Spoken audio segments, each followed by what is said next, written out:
Machiegni nyakura moke jwango yaure ke moro mentiere kendo rwaki ukinyi makawuono mondo mi bede kod ng'eyo ni gin gik mage matimore kode wapogore machiegni nyinga Cleophas Oluoch jakisumo kanya kwar muke unyaka chango kora dani wa non budget mano somo odiochieng'no manyoro ang'warango gi kae pok mopogore wacho ni mane jomage mano yuto to kini miwacho ni jogi yuto jogi gin jok mowang' budget owang'o gi koni kama chielo koni bende sirkal bedo kanyo bende ka jok mokwacho ni aya jok makamagi magi joloch e budget ni tiende nang'o budget miwacho ni nen mar aslas budget mar aslas adieri e budget mano somo odiochieng' manyoro en mane budget kane chak somna no kata gik mopogore kane timore ang'wa bede kod penjo wadhi penjo ka jolony weche mag omenda kod telo okinyi makawuono bende ne mara ntiere gi mora achiel kuom welo mantiere godo karka bende en okil Kamalok ma bende ang' konwa ni yore magi minyalo tiga godo mondo mi ywaruok mawuok e od bura gi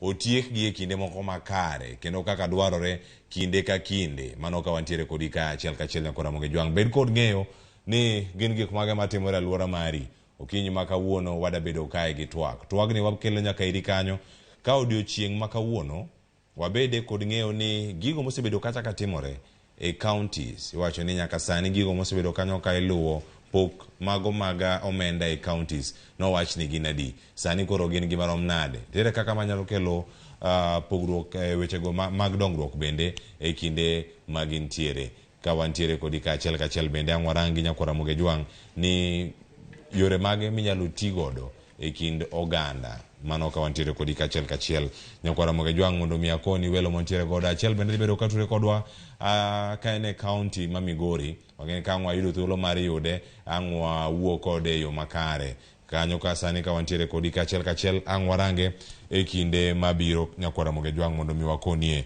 ni wan kae yo machalo nade wantiere ka koro wachak twak welo man go nyakwara moge jwang' e studio marwa ma Nairobi karka adhi bedo kae kod jolony weche mag omenda kod dongruok kachiel koda ka jogo ma osebedo kanyo katimo weche mopogore ahinya mago bende motenore kod mag telo wan kae koda CPA Moses Uchieng mano ka wuok e rwogro mano mar Spark be okonwa ni ochiewo yo machalo nade to budget momore gi moko more budget to gin mage kama chielo bende ang'atiere kae koda CPA awe monde kapoka welu mar ariyo mantiere godo arwako machiegni Moses machiegni e twako kinyi makawuono ero kamano ichiewo nade achiewo maber in makare an makare kawuono wada twake weche koro ka wanono mana budget mondo mi waranga ni kaka budget ni bende okelo paro mopogore nyaka sani odhi bedo kacha ka en budget ma ni malo mano arene chak som budget gi duto ere kaka odhi bedo kata gi pogruok moro kuom oganda mane kama ng'wachake kanyo ka wadhi mana nyime kama chielo kanyo kora magi jwang' ntiere gi bendo machielo mano CPA CS wakili mano Ken Nyamolo mano wuod luo mabende okil Kamaloka kendo jalonye weche mag omenda arwaki ni machiegni Ramogi TV okinyi makawuono ero kamano Cleophas ne oganda marwa amoso uno kweuru okwe kendo machiegni ka wantiere ka okinyi makawuono ka wadwa twak e gigi mopogore mago mautenore kod budget mano somo odiochieng' manyoro nyakwara mogi jwang' wendo machielo mabende watemo mondo mature kod achiel kachiel e yor Zoom mano wantiere kanyo kod CPA Evans Ogutu ka wayude oture kodwa ka ene county mano county ma Migori kendo ka wayude achiel kachiel ang' watudre kode to sani nyakwara moge jwang' nitie sigana mopogore mano watimo odiochieng' manyoro sani wada chako gi mago mane oket kacha ne apeini nyakwara moge jwang' gedo mag apeini en moko bende ma sirkal ma Kenya Kwanza bende wacho ni gidhi kete maino magi tiende nang'o omenda maromo nade moket kar kacha kachiel koda kama moko mantie wadogo mondo warang joloch kachiel koda jogo ma budget owang'o mano budget mano som odiochieng' no manyoro wawinja ne sigana makama mano losnwa kanyo koda Lydia Okeyo kaeto wanya chako gi mar Judith Omondi ma wanyalo yudo kanyo mokwongo mago bende mar Judith Omondi kanyo kantiere pok momi maduong' ahinya e sekta mar somo mano ka wanyalo yude kanyo maromo bilion 628.6 tiende nang'o machiegni wawinja ne sigana no mano ma Judith Omondi nolosonwa kaeto bende bang'e ang'wa yudi sigana mamoko En lipot ma osebedo ka irito mondo mi yang ni budget mar Kenya Kwanza ma okwongo biro chalo nade. Mae budget mabiro chiwo ler kaka piny owacho mar Kenya Kwanza E hiko omenda margi ma okuongo chano chwalo tich ne jo Kenya kaka ne gisingo e manifesto magi. E singo mar somo mane gichwalo ne jo Kenya, ne gikoni gibiro bero somo mag junior sekondar kaka achiel kuom yore mag tieko ng'ur ma migawo mar somo osebedo go nyaka ne chak kit somo mar CBC e pacho ka. Migawo mar somo en achiel kuom migiepe ma okawo lemo mabup mar bajet mar hiko omenda 2023 kod 2024. E bajet mar hiko omenda ni, migawo mar omenda osingo chwalo bilion 628 ne migawo mar somo, ma oketie kidienje ma opogore ma onywando somo e pacho ka. Somo mag kuonde tiegruok mag tije lwedo mi bilion 27, mbalariany bilion 128.6, mabiro nywando siro somo mag jopuonjre e yor omenda, ma ibiro chiw kod lai manyien manyicha ochuogi, ka nonro kod lony manyasani to mi milion 749, ka omenda ma odong' to biro konyo e gedo matindo mag mbalariany. Somo mag primary kod sekondar kama onywando somo mag junior sekondar, osingne gi omenda maromo bilion 147, ka skunde mag primary omi bilion 32.3, ka sekondar to omi bilion 103.9. Omenda ma odong' e wiye ibiro tigo e chenro mag chwalo somo e yore ma opogore. Bende sirikand Kenya Kwanza ne osingo mar tieko ng'ur mar nok mar jopuonji e pacho ka. Duol mandiko jopuonje pacho ka TSC omi maromo bilion 323.8, bilion 1 ibiro tigo e medo jopuonji lemo, ka bilion 4.8 to kwa mondo tie ndiko jopuonj 20,000 e yor kojolo. Jiwo chenro mag junior sekondar omi omenda maromo bilion 25.5. Mae omenda ma ibiro tigo do e chako grade mar 8 higa manyien.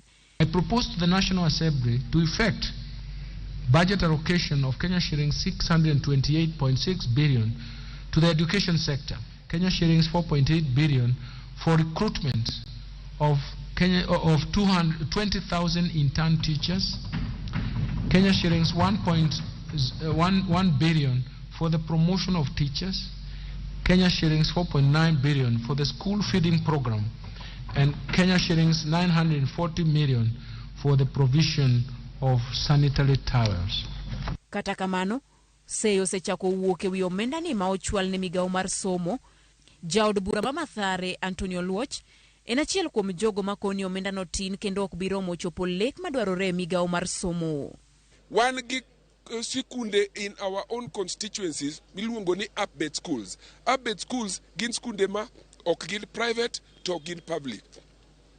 Matiende ni the Education Basic Act oko recognize gi to wan gi 100% transition ni nyithindo nego dhi e school.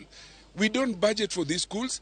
Gionge gi infrastructure funding, gionge gi capitation, gionge gi anything. Capitation kigo kwan gi watalam wacho ni puonjo nyathi achiel mondi capitalize is 7,400. Kimedo gi expenses mag CBC, nyathini mondi puonje is about 15,000 Kenya shillings. Capitation majogo keto en 1,400 for the last 10 years. Judith Omondi, Ramogi TV. Ma en budget manirito oganda mathoth ahinya. Ka iwacho kanyo ni kano chak chenro mag lose, chenro mag manyo kaka idamane omenda mondo kete karka tiende nang'o. To ni kata ko wachako mana twak, wachako twak e kinde ma od bura ne nigi pogruok moneno kanyo kata kane somo kanyo ni pok mar somo chalo kama. Kata kapok wachako rango mar somo nigi sectors mamoko. Kenya molo nitie gik mathoth ahinya mantiere kar kae. Konwa nene e weche gi mag winjo twak mano mar od bura ka isomo budget makama. Tinno kanyo ka jod bura wuok oko. Yore mage minyalo los godo koko gima wuok ga e od bura kinde ka kinde. Ne maber nyoro ne odiochieng' mano oganda jo Kenya duto rito winjo ni twak de nade. No mi picha machalo nade. Kazi miyo thurore oko mar od bura kendo wacho ni oyo wano kwedo budget makama. To budget makamano koro gikwede sama isome to ne gin kode kache kite moka. Mokwongo kachako authority mar golo omenda kata revenue gi expenditures mano en responsibility mar National Assembly. Article 95 chiwo functions mag National Assembly. Achiel en representation momiyo wayiero gi, machielo en loko chike kata loso chike, machielo en appropriating revenue to gi monitoring expenditures. Matiende ni ano picha manya yudo samanyo wabunge moko owuok to moko dong. Gini adiera gena magilose. To gik magiwacho bende wawinjo. To Cleophas king'e ni lweta bith. To wane studio ka ok inyalo weya kenda. Nikech ang' nubedi ni itamo mondo ing'e movements ga duto te. Anaparo ni wuok ok ne en eyo makende manonego bed ni wakonyo godo oganda. Budget osebedo appropriated mane gima wantie godo. Koro nonego wabeda beda nikech wabunge gi bende ma gin in charge gi implementation mar that particular budget monitoring gine muyiene gi mondo gi monitor. Koro kanyo endo to an gi pacha kaka nyamolo aparo ni ne nitie both nikech nonego bed ni gichiko itgi to giwachonwa mae pesa mosebedo. Koro kata wawuok report owuok wang'eni ma wantie godo ni ne wadwaro machunga to umiyo wandim wane wanyalo timo kode ang'o. Omiyo kata ka wadhi e allocations manotim an mane maparo ni paro manonego bed ni wachako bedo godo motegno ni wang'eni koro momiwa ni ang'o ma de watim kode. Kamano ka momiwa ni kendo mano bende waloso kacha ni jod bura kama gintiere. Spear Moses nitie chenro mopogore opogore maneno kacha od bura. Paro mane yudo e kinde go bende maneno kacha ni chenro gibiro e kinde ma oganda mathoth dwaro duoko ma gidwaro en mar pek mar ngima. Jod bura mane kacha magi jok mochung' ne jopiny kama gintiere. Picha mane manomi ka giwuok kanyo kendo gidhi oko giwacho ni gidwa bedo kacha kinde ma isomo budget odiochieng' manyoro. Erokamano Cleophas. Kaluwore gi tich ma itimo gi jo bura, jo parliamentarians, gin representatives mar jopiny kendo migi tekono endo gi through kura migoyo. Manyiso ni sama itimo kaka chenro mane timore mar weche mag budget gi eki, od bura moro ka mora ging'eyo ni gin gi joggi ma represent gi e od bura kanyo. Kochopo sama koro gineno ka jo od bura gi eki owuok tetete, koro chal ka gima gionge representation. En adiera makende ni jobura gi eki nigi right mar nyiso ni ok gimor gi gimoro. To kata ka ok gimor gi gimoro, to onego gibed kanyo endo gi wach maler gik ma ok gine ka beyo negi. Nikech sama gin kanyo ka koro wan gadier ni jowa mon watere od bura gi eki chiwonwa representation. Ka gionge to chal ka gima koro waonge gi ng'ata ng'ata ma koro nyalo wacho wach monego bed ni konyowa. Koro no en ranyisi maber ahinya. To kata kamano weche nitiere nyalo bedo maricho kaka nyo waneno kaka nyocho chakore sama bill ni nyocho kel nitiere kuonde mang'eny ma nyocha ji ok owinjore king'iyo kichako mana gi kaka wach mar housing levy ni endi sama nyikele kiwacho ni koro housing levy ni endi nyochakore gi ni en nukta adek, that is 3% manye dwaro aeto ochako duoke to 1.5.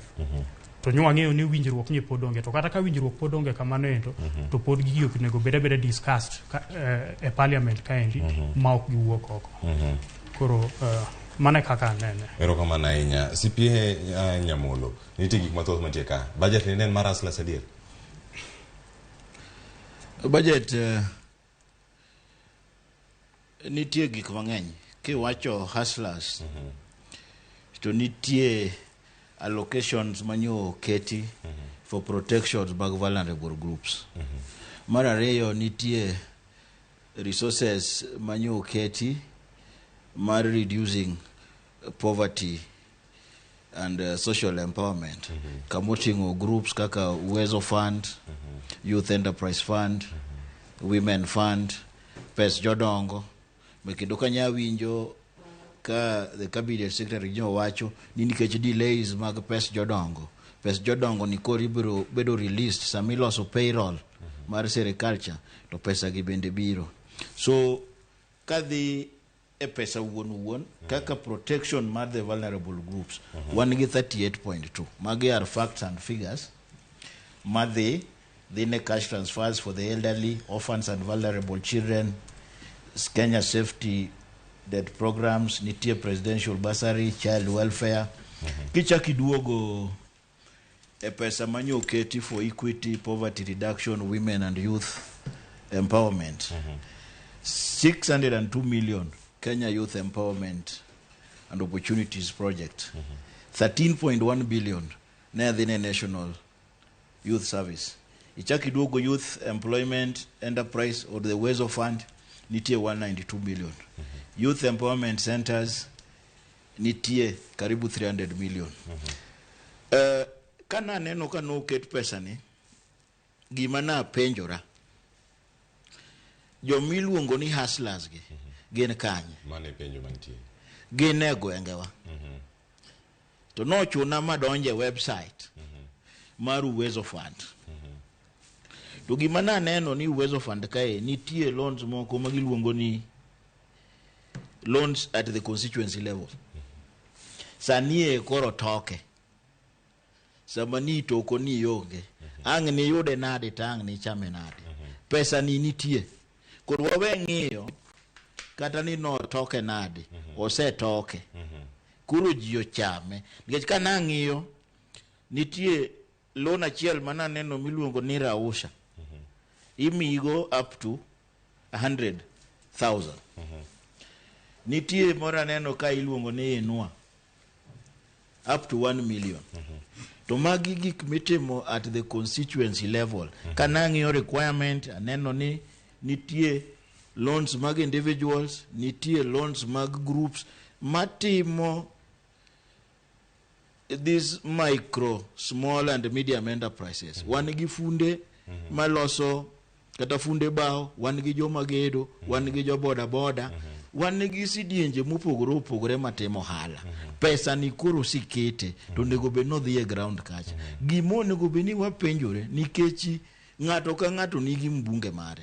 Magi information ma mbungo nego miyo jogi to ka bed ni gionge gi information to gidwar the technical people mondo wakonyre mondo gini agulu ni sama no tokeni wabende wayud kaka wasol wetwa kata joma ntie dala wa bondo wa mwalo kucho yude jo Homa Bay yude Migori Korgi Evans yude jo Mombasa yude en agura chiel koro ng'ama yot moringo modhi agulu chuth manyalo toke manyalo toke e kinde magi gilose in bende lony mare weche gi mag telo nyamolo to sani kirango nyaka sani omenda ma osigol kanyo kata ma osichiw kirango weche gi mag Uwezo Fund moyo kacha bilion 7 mare ne chake nikech ma benen flagship project ma higa mar 2030 mano 2030 flagship program gini mantie ka lek mare mar ng'iyo ne diere gino chopo ne jopiny bende paro ni ng'eyo ni nitiere ir jowa mwalo kata kama gintie omenda gi sani gintie nyabedo no gana moko penjore ni samora de ka Uwezo Fund ni no loko Uwezo Fund obedo Hustler Fund koso fund mane mati wano giduto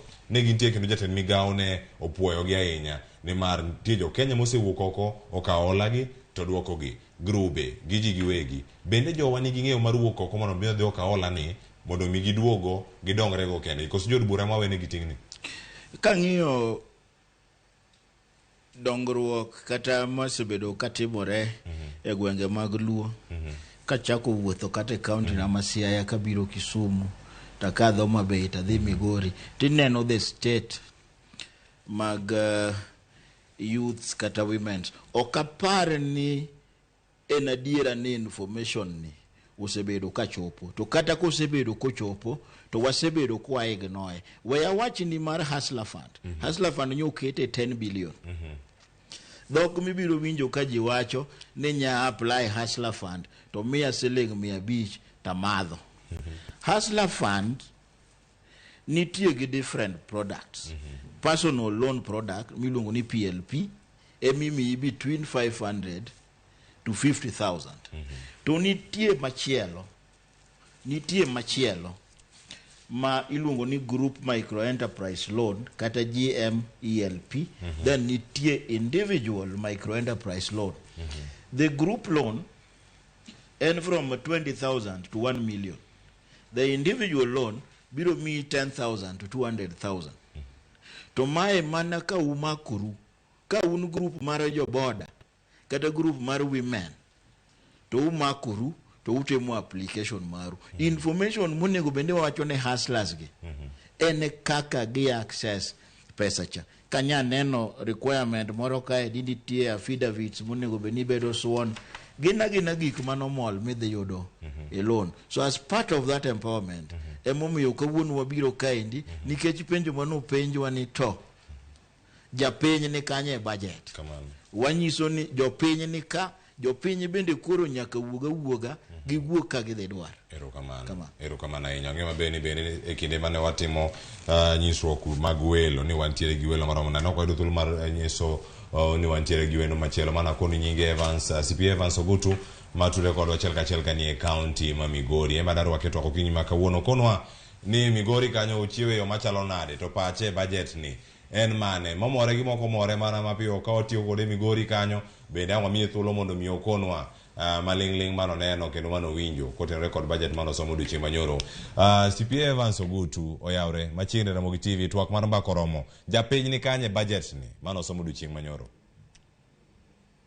Erokamano ahinya Cleo, erokamano ahinya Musa to gi Nyamolo e studio ma Nairobi. Migori chiwo maber. Ok waneno wach moro mwachiwo go koni ma de tam wang'wa ma nyalo kata tamo walos.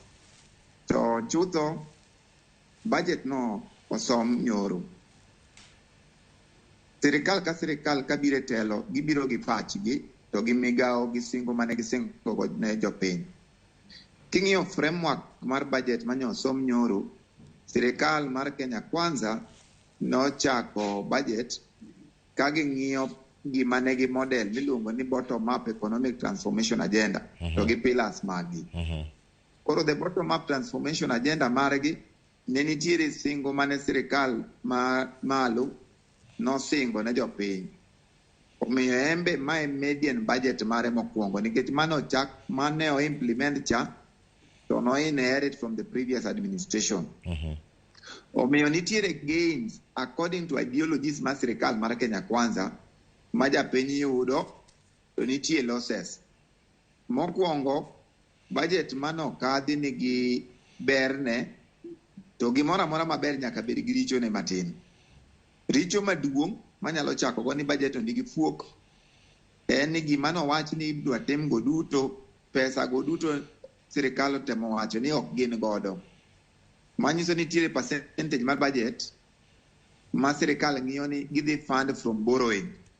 Sama in ian 100,000 tidwaro timo budget mari kendo ing'eyo ni ok inyalo yudo 100,000, inyalo bedo expenditure mari en 120,000. Nyiso ni siling 20,000 nyaka iol. The budget has tabled nigi almost 700 billion that they expect to borrow. Money is a key disadvantage because if you realize the target of that borrowing, manyiso ni mondo mi implement programs duto mag budget ko dhi bedo matek. To ber mare en ni nitiere sectors moko mogain to nitiere sectors moko ma ok ogain. Mokwongo, education sector man gi lion share, wang'eyo kaka jo Kenya ni education sector osebedo gi a lot of problems. Iyudo ka wakelo nyaka junior secondary school, there is inadequacy of teachers. Koro king'iyo matut, the gain man kacha en ni the 44,000 teachers ma sirikal masani dwa ndiko nyaka gindik gi mana gi pesa ma gi allocate. So the education sector has really gained in terms of money allocated to it. Nitie pre-primary education, nitie pre-secondary education, model mar health be gitimore gi loko kacha. Koro it's a real gain nikech education is a equalizer. Koro mano dhi bedo gima ber ne jo Kenya kata nyithiwa matindo manie skunde kata jowa manie mbalariany mamedo tiegore. Koro that's a good gain. Another gain aneno ka health sector, universal health coverage is a gain. Nitie affording kata yudo thieth bedo ga matek kabisa.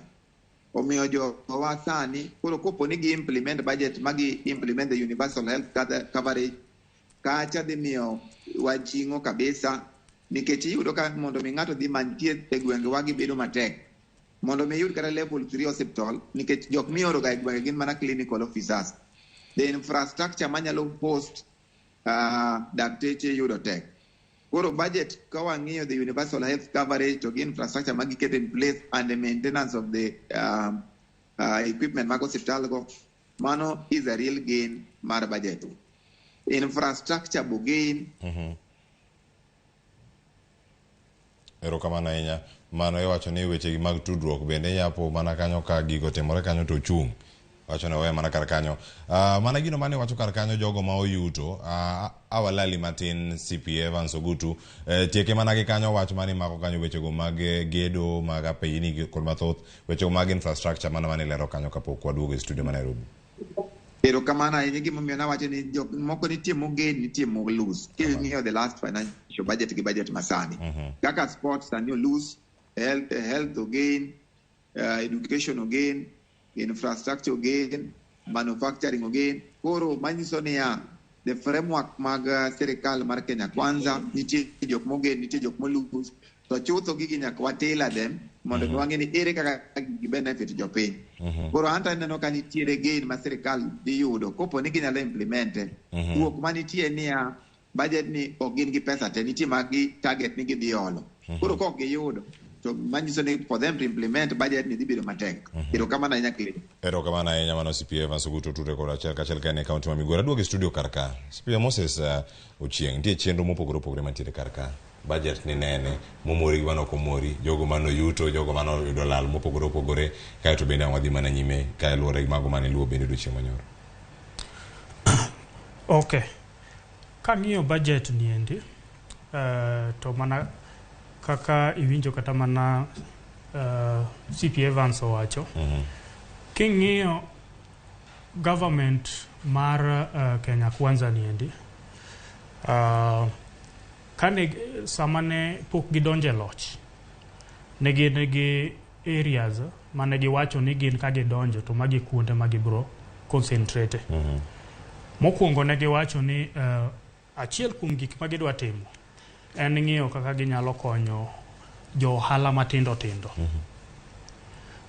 Machielo ne giwacho ni gidwa concentrate e weche mag health, mano weche mag hospitals. Ne gin kuonde abich. Aeto machielo ne giwacho ni gidwa ng'iyo weche mag agriculture. Koro king'iyo kaka area mar agriculture ntiere kuonde magimulo. Mokwongo iyudo ka giwacho ni gidwa konyo e yo mar blue economy. Mano weche mag kaka koro weche mag pidho rech. Ntiere pesa moket kanyo. Giyuto mag nembe bende. Giyuto mar nembe kanyo. Gichak giwacho kendo ni ntiere e agriculture kaendi, ntiere gik moko kaka pitho mag pamba. Mago gik ma chiel kucho mago ne beyo. To sani nyocha okethore to ntiere pesa moket kanyo endo bende. Aeto kichak ing'iyo area mar agriculture kanyo endo, bende gichak gitimo gima iluongo gi dho ngere ni subsidy. Ki mano gik moko kaka fertilizers gini iyudo ka ntiere taxes osuru mogolo. Koro mano kwang'iyo kaka area mar agriculture no endo ntiere gik moko motim manyalo nyago area no endo. Machielo mabet okane ka kata ka giwacho ni gidwa konyo jo ohala matindo gieki. Ntiere usuru mar iluongo ni turnover tax. Maendi en usuru mar king'iyo kaka oket turnover tax niendi en usuru mar ma oket ne jo ohala matindo. Magi wacho ni according to bill mobedo proposed niendi, nyicha en gande 1%. To sani to tere 3%. Aeto nyicha bende giwacho ni usuru niendi en mar joma uso previously to en from 500 million in a year. To sani endi okete joma uso chakre 1 million in a year. King'iyo mano endo manyiso ni ng'ato ka ng'ato jaohala gieki ma uso gimoro kalo 1,400 e odiochieng' onego bed nitie tax ma gichulo. Koro king'iyo mano endo tichako ing'iyo gi kaka nyo giwacho ni idwa ni mondo kony johala matindo gieki bet entiere gi contradiction moro matin. To kichako ing'iyo area mana ng'iyo kendo gima achaka aneno maber na king'iyo kar weche mag ndeche kaendi. Ntiere ndeche manyocha government mokalo. Ntiere kuonde manyocha gitime manyocha gidhi mbele gi loso ndeche moko mane gisechako. Nyaneno kanyo era neno gima ber na ka giwacho ni ok gidhi chako moko manyien. Gidwa temo mondo mi gitiek magieki mokwongo koka gidonje mora mora. To kichako ing'iyo kar ndara kanyo endo be chaka neno ka ntiere pesa moro moketi ne SGR. Koro geno mawageno makaka dagomb kaka pesa makoro ket ne SGR ni endi. King'iyo SGR oa Mombasa kuche chonde to biro to chopo Naivasha. To kichako ing'iyo koro from Naivasha ka SGR ni nyachornwa go dhi Busia kucho. Mano endo bro konyo kata mane weche mag ohala gieki. Koro king'iyo mago are some of the areas mineno ka ntiere paro maber ma government dwa timo. Shida ma kichako ing'iyo kaka wawacho jok ma areas kuonde ma oko dhi maber. Ka ndalo mane waneno ka nitiere campaign mar Kenya Kwanza. Kane ng'iyo kaka yore ma wayudo godo pesa monego bed ni piny owinjo tiyo godo. Ma wantiere gi pesa mawuok osuru to wantiere gi pesa ma kuonde ohala. Aeto wantiere gi pesa moko ma be samoro miya gi pinje mamoko. Koro kar ohala kaendi Kenya Kwanza nowacho ni kar ohala kaendi nikech loan ni malo ahinya. Gidwa ng'iyo kaka ginyawere gi wacho ohala ni endi. To king'iyo deficit mano deficit ma waluongo ni pesa ma king'iyo pesa murem. Iyudo ni pesa murem en around 700 billion. Pesa ni manyiso ni yo minyalo yud godo pesa ni obro bedo mana korka ohala. Manyiso ni wach ohala ma waywago chande pod wadhi kode mbele. Koro kanyo endo kanyo wach nitiere. Koro kanyo ma ka wadhi mbele onego government ni ong'i anena maber gima kaka wanyalo timo mondo mi wach ohala ni waduok piny nikech wach ohala ni endi ema koro kaka sani inano ywak nitiere kuom weche osuru mabiro mang'eny gieki. En mana nikech mondo wach kaka ohala ni endi mondo yud kaka inyal tieke. To king'iyo ohala kanyo endo king'iyo kata mana out kuom budget ma wan godo mar trillion 3.6 iyudo ka iye kaendi machiegni gi a whole trillion around madhi gimoro ka billion 900 sani wadhi tere mane weche mag ohala gieki. Koro mar chulo gope gieki. Koro king'iyo kar wache ohala kaendi pod wan gi shida maduong' kabisa. Kiwacho ni weche gi bende mag ohala ng'waduogo warangane kiwacho kanyo ni nyaka sani gino mane jatend migawo bende olero odiochieng' manyoro ka ng'waduogo bang' yo makawo sani CPA Kenya Mulanga duogo mondo mi achak kodi to gino mang'e leronwa deficit mantie kani kiwacho ni koro ero owache ni ohala to ok en gima rach to mano ji te yiere mana koro kaka itiyo kode eminyalo range. Kiwacho ka ni domestic financing kata mano ma wuok kirango kaka gin mago ma yudre mane alworawa moko wuok e pinje maoko nyalo romo kacha iwacho ni bilion moyo 586 tiende nang'o kiwacho ni ohala madhi bedo ni wuok e pinje maoko dhi bedo mana maromo bilion 131 gope nitiere monego bed ni chulo moko pod nitiere minyalo kawo. Ohala to pod nyaka kaw koso oganda nyalo yudo yore mamoko mondo mi oyud omenda manyalo konyo budget ma kama. nyakwa Ramogi jongo dogo bang' yo makao sani mondo adhi nyime ka in gi penjo moro amora ore SMS line oyaw en 3-6-000 ka ikonwa ni yudwa yo machalo nade okinyi ma kawuono yudwa e YouTube bende mar Ramogi TV Citizen Digital bende mantiere kar kacha ka ikono okinyi ma kawuono ni luo cheno mar mbako romo ka en kanye to pachi twak en mane kik idhi mabor.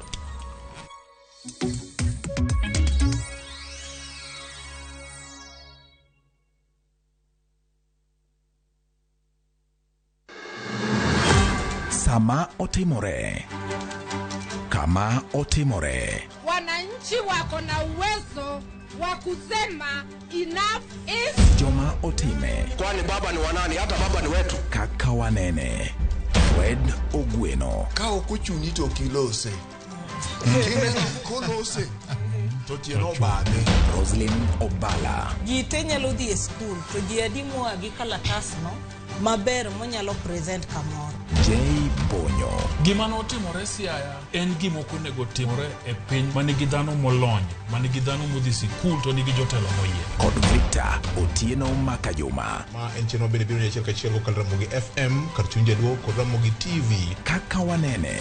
Wuok tich ka wuok tich. Chakre saa 2 okinyi. Kik bai.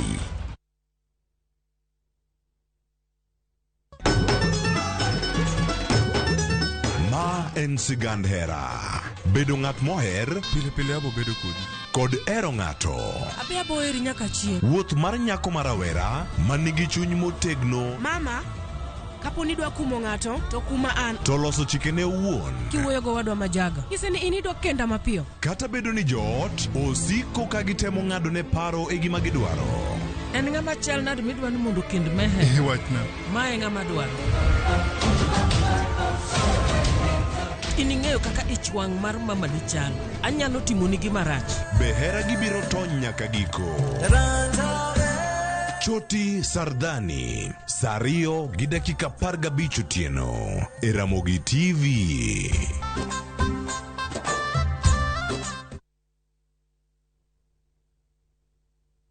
All I've ever done is love you. I don't deserve to be punished. I know I messed up big time. It will not happen again. I promise. They say love is a beautiful thing. But how far is too far when it comes to loving someone? Is everything okay between you and Joy? There's nothing I can do that's right in her eyes. You're suffocating me. I need space to think. Is kindness a virtue that everyone should have? How much secret can you keep from your partner? I still feel guilty I haven't told Job about my retrenchment. Tell him when you're already making money. Enjoy some love, some humor, and lots of real life lessons. What are you talking about? Come on. Get out of my house. Catch this brand new shows of Reality Check on viewsasa.com.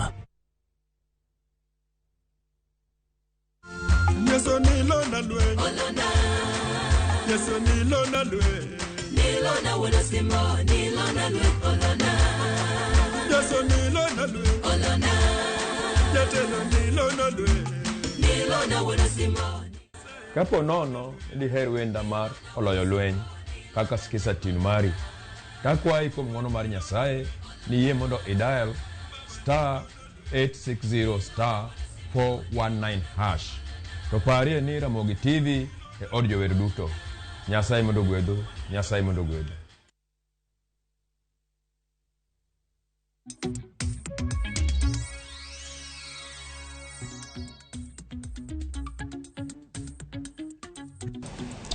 Nyakwa Ramogi jwang' wantiere kar kae kauro ka wadhi nyime mbako romo bende koro semana duogo wantie ka mondo miwakone ni gin weche mage ma timore koro gwenge achiel kachiel machiegni nodhi e yweyo kata to penjo ma penjo kar ka gope nitie hola sirkal dhi kao hola ni okrach osekonwa ni nyaka sani omenda maromo kacha bilion 718 nitiere kacha kaka morem mondo mi budget ni chop kare mano ka girango ni ginyabedo ni giyudo omenda modong ka e wi choko mag osuru adieri mar wach ni kanye iwacho ni ka koro geno omenda mawuok e Kenya ka gimoko bende me ikao kaka hola mawuok e pinje maoko ogando bed gi geno ni hola ni pod dhi medore der siling chato pod wantieko kacha malo trillion 10 cha ochiegni chopo.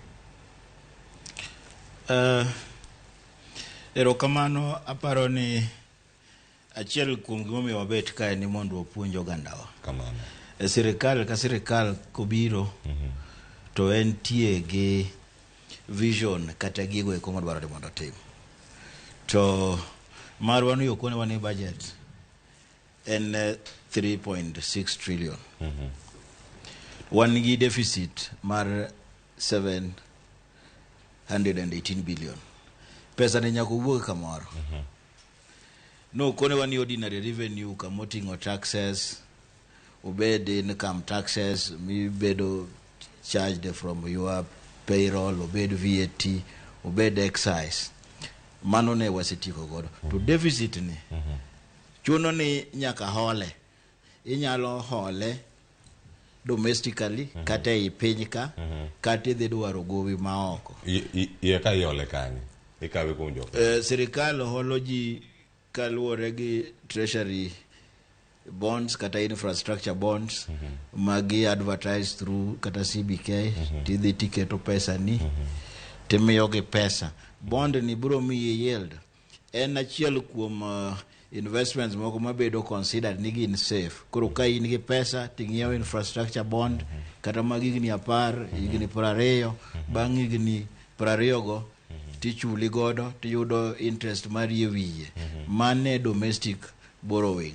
To bende moskum ngadi angeni idhi nyime mondo milere ne oganda gigi matimore. Wawacho weche mag bonds, domestic bonds kata kama gintiere kacha treasury bonds kama gintiere gi.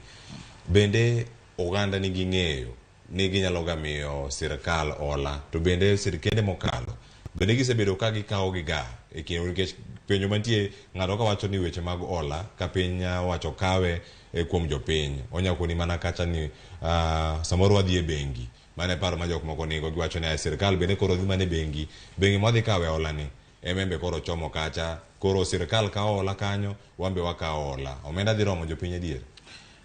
Hola mar sirikal, these infrastructure bonds kata those treasury bonds and bills gin gitenya margi kata tam margi.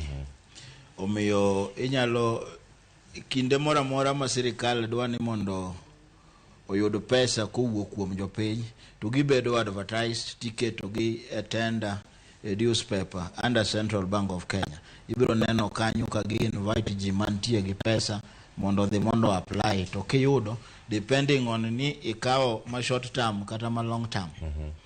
Mane kaka gi raise that money. So mano e borrowing mitimo domestically. Ok en na biro wuok ni sirikal wuok ni dhi e equity kata dhi Barclays ni miya pesa. Itimo gi through those treasury bonds, treasury bills, infrastructure bonds. Kamano kisekawo to koro ditiyo ohala fixed coupon rate. Ka wachi ni infrastructure bond ni biro miyi 10% annually. 10% no miyudo. Emomiyo ineno ka deficit cha. Ka wadok gimani wacho ni the debt monego beni wachulo 1.6 trillion. 1.6 trillion no nitie 775 billion magin interests mobedo accrued from gope mano kauka. Then idhi yudo 850 billion redemptions kata repayments mose chulo on the principal amount manyo sirikal nitie godo. Koro ka wang'iyo kadok chien kama ne wacho ni hola ni inyalo hole domestically kata oko. Nya winjo kanyo minister wuoyo to nyo pako IMF to nyo pako I think World Bank. IMF nyo wacho ni the total amount nyo wacho special drawing rights and aparo nyo wacho ni at the end of this period nitie hola moko manyo gintie godo onego bene wan gi 2.63 billion SDRs kata $3.5 billion mago mohole mago nyo wacho sama nyo wuoye. Koro kwadok chien matin e wach sirikal gi manifesto mare mano biro konyo wa understand some of the things mwanene this bill kata the controversial levy mar 1.5 mar housing. Kenya Kwanza kanodonjo nitie manifesto kata singruok mane gitimo. Ka ng'iyo mos, any country madongore, anyalo chiwo example mar Singapore, investments nyaka bed increased. Country ni nyaka bed ni en gi high growth. The same country madongore maber nyaka bed ni nitie gi high savings. Ka nono most, aparo ni mano emanyo motivation mar this particular budget. Emomiyo negi identify sirni abich magi paro ni bro konyogi mondo gi increase the investments growth mar this particular economy. So kachaka dok kendo chude debt burden kata debt service burden, nitie gima nyoge wacho ni from the previous regime, aparo minister nyo wacho ni ne gichuloga 247 billion, but it has now been increased to around 475. Matiende ni gidwaro ni mondo watem chulo gope wage piyo mondo wadong nono. To wachulo gi nade? Wachulo gi kwa yudo resources magwa. Tichulo gi kikaw moro. Ichulo ka ikaw machielo. Koso bin ikwacho ni wan gi debt ceiling maromo trillion na apar. To nyaka kanyo sani wane ochiko gi wiye. 9.6. Kamano. Kama ontire kar kanyo. Tiende nango. Sami chulo moko gi podi ikaw. Podi gi medore wiye. Koso koro ochunga kumo. Idea maneno majogi nitie godo. Ni hola maoko. Nigi terms mage. Ochalo nitie consequences ke default. Isaparo ni sewinjo ndalo moko ke wacho ni SGR ni loan ni collateral nen port ma Mombasa ke default to nitie consequences. To gitemo ng'iyo and pura boduokie example mar Singapore. Gima Kenya kwanza temo Lin Kuayu notemo timo the same in Singapore. Kama ni ng'ado oganda ma Singapore ushuru, and mano ne dhi bedo capital formation. Koro government ne boro kuom jogi wegi. Ka wawacho ni piny kaka Singapore osebedo katimo maber, en high growth, en high savings. Gima jogi temo timo ni emane Singapore chako timo. Shida mantie godo en ni idea nitie to implementation gi execution. Nikech wang'eyo wasedak e piny kae, wang'eyo ni kama weche mag omenda nitie, wan go ngoe, wan go chudhe, mabende dwaro ni mondo ting part of omenda no. Emomiyo wachako wadok chien to wacho ni the most important thing ka en governance. Nikech pesa ni ang' nwagole ushuru. Emomiyo ni neno that finance bill manukelo nwa 311 billion in terms of tax migolo esidienje ka sidienje. Ka wasegole oletnde an kaka ng'amondiki ka ng'adhi tadhi yudo ka disposable income mara odhi piny. King'iyo 2.7% mar NHIF ichaki mede the 1.5 4.2 madina ni pesa madina dong godo madina timo godo achiel ari adek mo koro adhi bedo na onge godo. To kasegole safeguards mage ma wantie godo. To kanje maduokie mana wacho ni joma nyaka konywa ka gin MPs magwa mondo gikonywa tracking this budget and the expenditures. Aya, jolibura bende koro nigi ting' mopogore opogore bende giketo kata gichopo kare. Nyakora moge jwang' mantiere kae bende giwendo CPA Evans Ogutu ka en Migori. Odiochieng' ma kono wasemanyo ka jogo ma oyudo wacho ni jogo ma oyuto, jogo ma oyudo lal bende budget manosomo odiochieng'no manyoro. Adani mondo mi warange kama chielo ma bende intie kanyo kaka achiel kuom jogo mantiere kod lony bende nyalo mana kono wa kar kae. Wadonje weche mag county. Kanyo bende wamule mana mapiyo piyo bende mondo warang kama chielo bende mantiere kae weche mag loso mwandu ma opogore opogore. CP Evans, nitiere chenro ma county ne nigi gombo kendo ma bende nwalose juma mokalo kane wantiere mane studio kar kae. Inyalo mana lero nyokora moge jwang'. Dwaro margi ni mondo mi omigi kacha bilion 425 to koro saniero omigi kacha bilion maromo 385. Tiende nang'o ne dongruok mago mag counties wa kinde mabende counties osebedo ka ywago omenda, chudo mag osara osebedo matek e kinde magintiere sani nikech kinde maging'e wacho ni kokirwako wuoche to kinge kama woche no di negi kama ne woche dio gigo negi dwaro omenda maromo kamano mo bilion 400 kata kamano omi kanyo bilion 385 tiende nango in kirange oyuto koso en dok chien. Pero kamano Cleo mokwongo adwa nyiso ganda joluo ni onagi budget na process en gima chakore tarik 30 dwe mar 8 higa masani rumo tarik 31 dwe mar 12 higa mabiro. Process mar budget ni kichake from the formulation ka nitiere ga commission mokete katiba miluongo ni Commission for Revenue Allocation. Commission for Revenue Allocation ema lieko pesa en mokete mondo mi obed ga sigingi magawo nikech pesa to mit ne ng'ata. Pesa mit ne sirikal mamalo, pesa mit ne sirikal mar kor gweng'. Onge ng'ama ok dwa pesa mar development. Counties nyocha lieko pesa mane gidwaro mo okalo bilion 400. To kanyo cha gini odhi e Senate ema oket kacha ni mondo mi osir giteko ahinya pesa mibire counties. To Senate nyocha puodho ne counties bilion 385.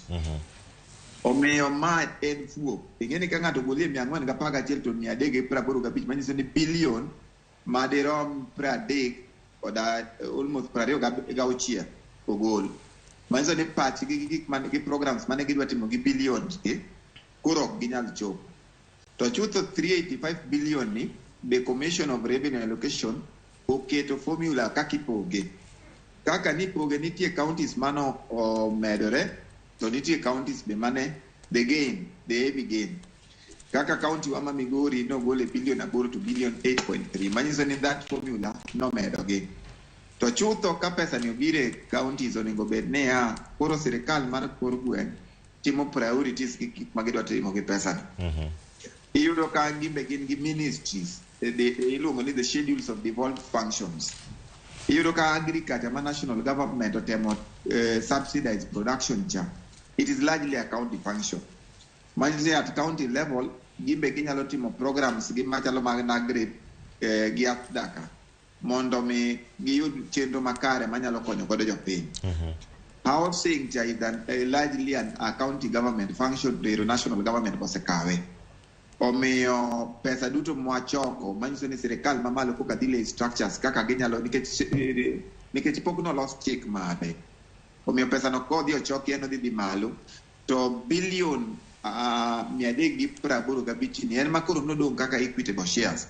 En makoro counties 47 ne dhi kaka ginyalo timore ginyalo keto go programs gi makonyo sirikal mar kor gweng'. Adieri sirikal mamalo to se ng'iye rang'iny mamalo kendo oversight margi ni malo kabisa. Sani de jiwuoyo about finance bill mar national government to iyudo ni thoth gwenge wa ka onge ng'ama ne wuoyo finance bill mar county government kaka gidhi choko ushuru gi kaka gidhi tiyo gi pesa ni e yo makare. An amor ahinya kaka national government oketo wang' ne structure nikech adieri kana sirikal mar Kenya Kwanza ne okele loch nitiere gik moko manireyo godo President William Ruto ne nitiere kaka maybe weche mag mibadhi nitiere mamiene. Iyudo ka sirikal mamalo kanyo koro allocate in 4 sections. Nitiere Ethics and Corruption Commission mano yudo around 3.9 billion. Office of the Director of Public Prosecution be no yudo pesa mar ng'iyo chenro mar ng'iyo ratiro kaka pesa nyalo tiyo. Directorate of Public Criminal Investigation DCI be no mi pesa to gi Office of the Auditor General machiwo ni reports kaka pesa ni nyalo tiyo. Koro an gima nyalo nyiso jopiny ni pesa duto manobire county onego bed ni bedo gi sirikal mar kor gweng' piny ung'iyo ratiro mag pesa go kendo ung'iyo kaka the Office of Control of Budget ketonwa budget implementation report. Adieri budget implementation report mabiro no e kor gweng' ok en report maber ahinya kaka pesa mar county tiyo. Koro wanyalo bedo ni wang'iyo adieri ni pesa ni ne wan gi chenro maber to watemo encourage sirikandwa mag kor gweng' ni kata notin to imbe ti kode yo maber. Ok ber ahinya ka sirikendewa mag kor gweng' iyudo ka almost over 90% ni ogol ni gigo tiyo salaries to gi recurrent operations and maintenance. Ere inyalo bedo gi operational maintenance man malo to ere kaka inyalo yudo gi operational maintenance man malo to development ni piny. Koro watemo encourage gi ni yieuru pesa manobire kor gweng' be utigo e yo makare. Erokamano ahinya Clay. Erokamano ahinya. Kiwacho ni tiyo makare kod omenda, tiende nang'o? Wantie ka kod CPA Moses Ochieng'. Imbe lernwa kiwacho ka tero mag kor gwengegi. Gik mathoth ntiere kar kanyo. Mana kama CPA Evans Oguto chopeno, mondo mi warangi kama chielo mano koro kotenore kod kama chielo ma Aslas osebedo ka rito gas mar tedo ni. Tiende nang'o? Koro sane chacha mano wechegi mag bero chal mar wach. Mano ka gintiere e counties gi omenda mag yodo gitigo de yo machalo nade? Ka ing'iyo mondo mi wawach ni omenda itiyo godo e yo makare. Mokwongo kaka koro sani budget osetim. Aeto mosewach ni pesa makama onego ti godo e gima kama. Pesa makama onego ti godo e gima kama. Koro pesa gieki ok onego bed ni bang'e ka koro pesa ni budget osebedo passed, aeto iyudo ni pesa mano wacho onego bed ni itiyo godo e migawo makama itero komachielo. Makama itero komachielo. Kotim kamano endo to manyiso ni pesa no koti godo e yo makare. Aeto machielo. Machielo bende mondo mi pesa obed no ti godo e yo mowinjore. Onego bed ni ka owach ni some of these projects wach ni ka project ochak tim to osewinjruok ni pesa ma kama inda wach kata ni ka en ndara miloso ndara ni ko wach ni en gimo nego bed ni ka okata mana 200 million to 200 million onego bed ni tiyo kode wach kata ni bang' dweche 2 onego bed ni otiek gimetimo nendo. Koro onego bed ni timelines mosewinjruok goeko emonego bed ni ensure ni project goeko bedo implemented within that period mondo mi obed ni onge pesa mora mora kendo machak dhi medore makoro miyo oingo pesa mar mano owinjruok gono onego bed ni timo godo a particular project. Koro mago are some of the ways of kaka pesa onego bed ni tiyo godo e yo makare. Mano ka gichope counties kar kanyo. Ka gichope counties kanyo. Koro kamane walose kar ka bene madane mondo mi make ane Aslas bende koro sepenjo kanyo ni ero gas ni koro tiende nang'o. Boke ma kawuono bende kata odiochieng' manyoro bende kane lose. Ka ondike kar kanyo wacho ni koro en exempted from VAT. Tiende nang'o. En gas mawuok e pinje maoko madonjo pacho ka to bende omiyo thuolo mondo kembe mamoko bi mondo miyo chake kembegi mago mag loso kata wacho ni kubege mag gas kama gintie koso mag gas owuon e pacho kae ni winje yo machalo nade. Kar wach gas kaendi mokwongo gima jopiny onego bed ong'e ni gas ni endi sama onego bed ko wach ni obedo zero rated. Sama wawuoyo ni nitiere VAT mapod ichulo kuome. Koro ko wach no bedo zero rated manyiso ni koro usuru manyoro cha iketo kuome ma waluongo ni VAT chande koro dhi bedo maonge. To maendi en gima mokwongo ne wawacho ni nitiere budgeting process. Sama wantiere ni endi en gima pok ochako tiyo. To tich mar bei madok piny mar gas ni endi en gima dhi chakore tok Julai, tok dwe mar 7, tok ka osetiek financial year madhi mbele sani ni endi. Koro kwa wacho ni obedo zero rated manyiso ni koro VAT onge kuome to koro beche dhi dok piny. To machielo kwa wacho bende ni en zero rated gini wang'iye e yore ariyo. Beche dhi dok piny ne joma tiyo kode. Aeto king'iyo side mar joma supply. Side mar joma supply manyiso ni sama ginyiewo gik moko kata ginyiewo gik mamoko magitiyo godo e kembegi. Aeto nitiere sama koro giduoko returns mag VAT. Koro sama giduoko returns mag VAT kande to nitiere VAT makane gi in ka. Nitiere VAT makane gi in ka sama ginyiewo gigi eki. gin gibro kwayo government mondo mi oduoknegi pesa mane gitiyo godo go eko. Koro ka gikwayo government mondo mi oduoknegi pesa gi eki, manyiso ni pesa ma gikwayo ni ok bi dok e bei mar gas ni. Koro king'iyo mano endo to manyiso ni bech gas no obro bedo mapiny. Aeto machielo bende king'iyo yore mag tedo kaendi, nitiere tiyo gi gas, nitiere inyal ti kata mana gi mafuta. To koro tiyo gi gas kichak ing'iye gi impact ne e lwasi, environmental impact, iyudo ka tiyo gi gas kaendi koro miyo nitie kaka okelo improvement e lwasi kaendi. Koro mano be en reason ma bro miyo koro ka bei odok piny to wahero mano mondo mi wamed tiyo gi gas kaendi. Mawaluongo ni clean energy. Nyakora Moge Jwang, en mana penjo ni nyaka sani gik mage ma nyalo bedo ka ne bero chenro gi duto. Nyaka sani bende CPA Ken Nyamolo nitiere mano wacho ni konyo oganda kata jiwo oganda mondo mi onene kaka inyalo los mwandu kar macho local manufacturing. Tiende nang'o? Koro kae wadani warange winners gi kachel koda ka losers. Ere kaka ma dhi bedo manyalore e kinde ma atamalo aboro omedi e wi aboro manitie kacha e wi modi kata mago mag petroleum kata mago mag fuel ka enane kar kacha moting'o petrol, diesel kod gigi duto. Magi moko mosebedo kanyo ka jiwo kembe mopogore opogore mondo mi ogol mwandu kata los mwandu. E kindego bende nitiere fungruok ne jogo magolo mwandu moko e pinje maoko, mago moting'o kaka diapers mag nyithindo, nitie kaka leather and footwear products, watch mawuok oko, spare parts mag tiere mag automotives kata mag nyamburko apiko kaachiel koda ka masinde mamoko kama gintiere. Tiende nang'o? Konyo chiel iberogi mago mawuok e pinje maoko, kama chielo koni nengo mag loso mwandu gi bende chal ka gima dhi bedo ka dhi malo. Ero kamano Cleo. Wacho gimoro ni mondo mi uchumi odhi maber nyaka wagrow in investments. To mondo mi wagrow in investment nyaka wa protect local industries. We protect local industries from cheap imports. Nyocha nimiyo ni nitie center moro manidwa ni mondo lor ni China center manu kele gik moko ma quality mag yok beyo. Koro gik madonjo gi nitie menyalo losi.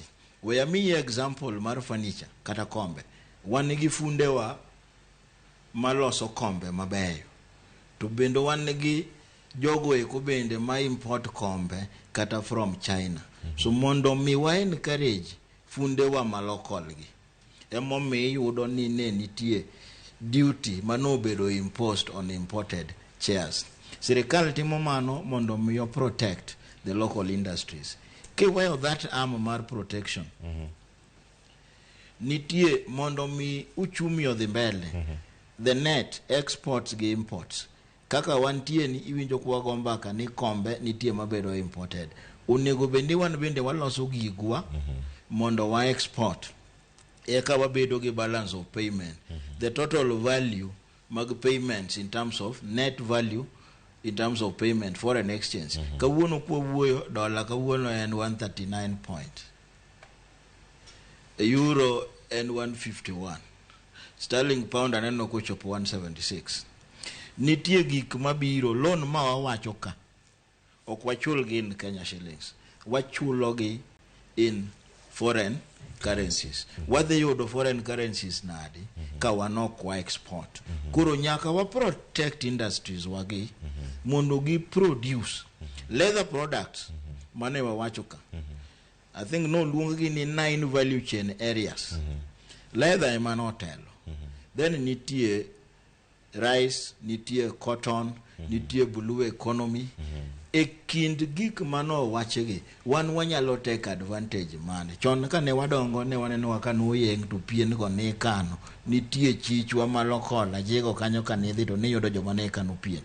Piende go tiuso gi. Mage gik mokoro wadwaro ni mondo walos kata wuochwa. Sani ende kedwa rwako wuoche tidhi for Italian kata Egyptian handmade. gigi gin gik wanyalo loso Kenya ka mwalos gima quality.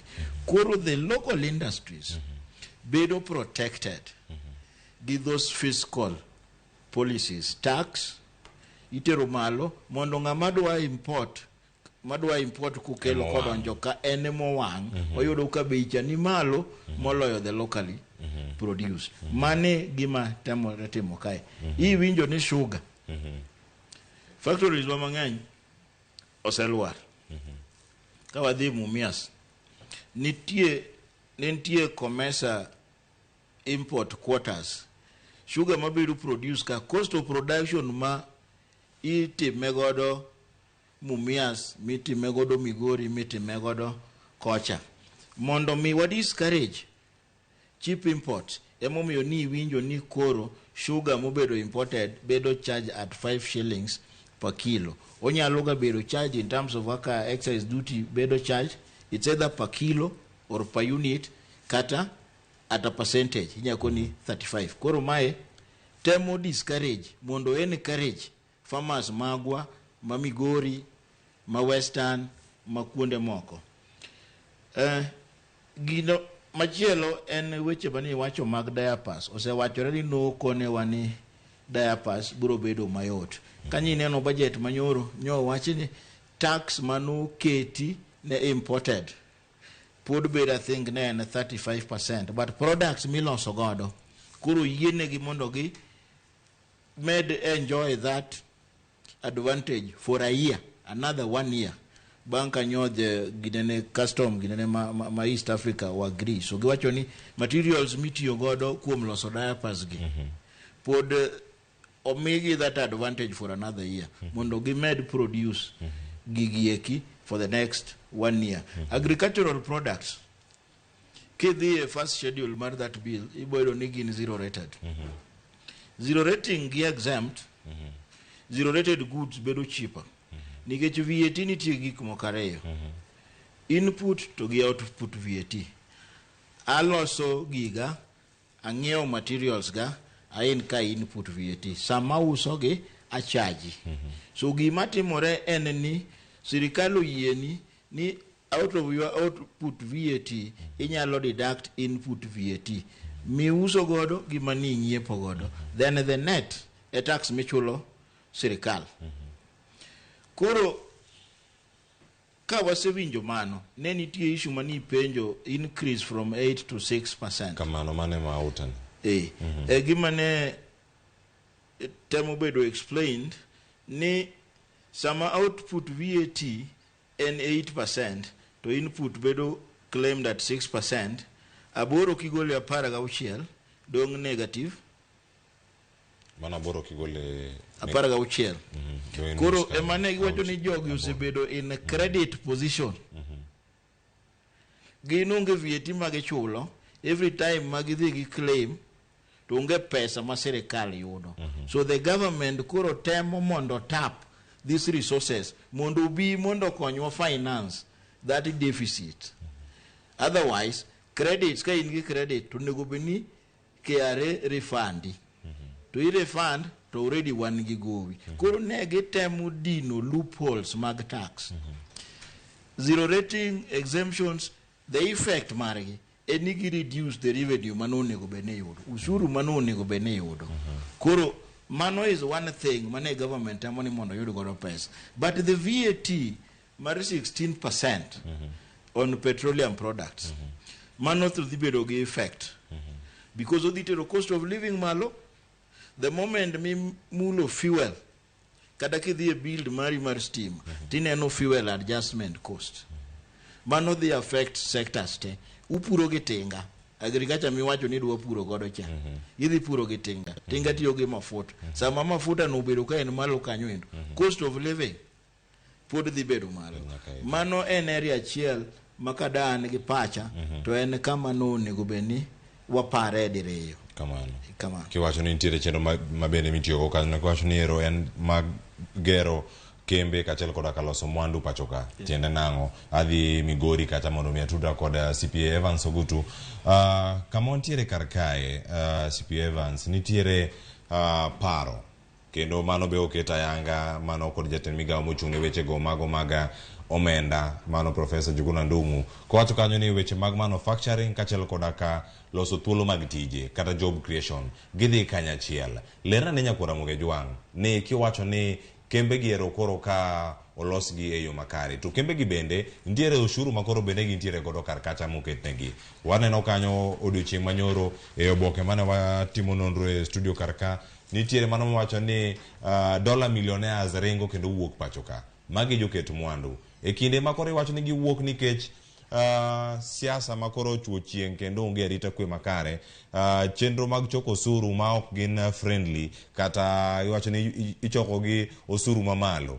Tiende nang'o ka kembe gi idwa ni mondo mi odhi nyime weche osuru nika to tije bende onego bed ni giloso ne ogandawa to ahinya walosa ne kembe mantiere kaluo kaka jowa bende nyalo yudo kembe mopogore opogore. CP Evans. Pero kamano Cleo, en adieri ni kanyo wawinjo Minister mar Finance gi gima nowacho ne otemo lero kabisa chenro modwa taking place mondo mi manufacturing sectors magwa mag sirikal mano sebedo kopodho odwa temo chiero. Adieri mondo mi piny odongre ne nitie kembe wa moko mane nitie chon kendo ma sirikal temo ng'iyo kendo e migawo magin go manyien manyalo konyowa in matters development. Inyalo ng'iyo issues mag cotton, pamba ni pure gwenge wa makaluo. Tadieri kembe wa mang'eny mag pamba nodhi mopodho. Omiyo kodhi oyaw kendo ineno ka pesa mane giketa about 120 million mar manyalo chiergo kemni mag pamba. Mano is a plus nikech adieri jowa matindo biro yudo chance mag employment to pamba ni be kouse chiro jopur bo dhi gine lope wa mane puro pamba kendo ne golo pamba yo maber be sani koro dhi yudo migawo ma timore mar kelo dongruok e pinywa ka. Iyudo ka ne issues mag coconut mag gik mane temo podho to ne gin migawo manyalo konyo sirikal gi yore mag nweng'o to kendo konyo oganda joma tindo gi yore mag tich. King'iyo issues mag cashew nuts, king'iyo issues mag pyrethrum, mago duto te gin migawo mag sirikal. To chutho maduong' ahinya Cleo, sirikal nochako migawo moro maber miluongo ni integrated agro-industrial parks. Iyudo ka seche ma mwandu mag sirikal gi, mwandu mag jopur, sama ging'eny to iyudo ka japur onge kamotere mwandu ne. Omiyo odhi uso gi e yo moro ma nengo moro mayot. Kendo iyudo ka brokers ng'eny e igi, to after short period kak mwandu mag japur go rumo, ene ochako dhi okaw gi e yo e nengo man malo kabisa. Omiyo at that point, the integrated agri-industrial park bro act kaka gik miluongo ni village aggregated centers. Kendo bro konyo japur in terms of manufacturing. Kang'iyo ushuru ma nikech budget ok inya discuss kaka inyalo yudo pesa. It's a balanced thing. Kiwacho ni kawuono idwa dhi nyiewo gari, nyaka idhi wach kaka ibiro yudo gari no. Mane issues mag taxation mane nitiere finance bill ka. Ne sirikal ji mang'eny ok oyie gi model kaka sirikal noketo model kaka gidwa choko ushuru cha. Tadieri ushuru ema finance budget ni. Kionge gi ushuru to onge kaka inyalo finance budget. Gima ji temo wacho mana kaka Nyamolo wacho kanyo ni nitiere ushuru moko maneno ka dhi affect japiny, lakini nitiere moro maber nikech ing'e ni sirikal piny owacho ma okalo manotelne gi Ker Uhuru Kenyatta en nong'iyo ni o subsidize consumption. Manyiso ni gima japiny dhi nyiewo cha ema dhi miyo ng'acha pesa mondo mi oduok ne nengo piny. Sirikal mar Kenya Kwanza en o subsidize production. Manyiso ni kar miyo jareg mogo pesa timiyo jaus mbolea. Ka en gi paro ni ka in a short run gini nyalo bedo expensive, lakini on a long run to ng'ani biro yudo ni chambe manie puothe cha koro osedhi ogolo produce e yo ma cheap. Koro in a short term ibiro yudo ka model gi short term iyudo ka gini life is very expensive, but in a mid term iyudo ka life no chako bedo mayot. Omiyo model mare mar gini mar Kenya Kwanza to nopogore gi model mar the previous Aya, chala ka gima jogo gochone. Asa ukuneno ka CPA. Aya, tieka gi kanyo jogo. Nengo mar mafuta.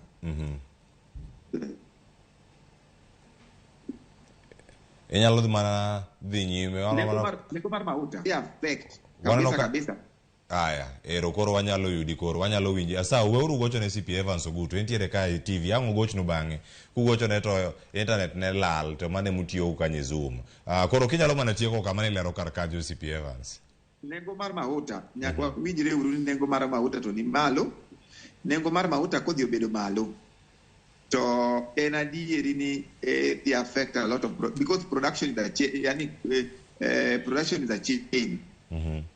Odhi affect jatini ga piko cha, odhi medo ni bei, odhi affect ng'ama ne kelo ni kata mana gas e dala ni, odhi affect ng'at manufacture kata sukari nikech nyako tigi fuel, odhi affect nyaka nengo mar be sitima nikech sitima be mondo mi manufacture tiyo gi fuel. Koro adieri nengo mar mafuta koa 8% to 16% odhi bedo malo. To gima nyakwa yiere ni VAT manokete mafuta ok ochakore sani.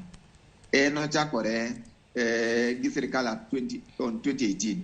Koro 2023 ni omed 8% ni wanyalo ng'iyo ni kane pachwa kaka jopiny to nwang'e ni there are other modalities mane sirikal nyalo realize ko pesa magidwa finance ko budget ni kar dhi e nengo mar mafuta. To mogik Leo. Budget nigi 4 sections mage.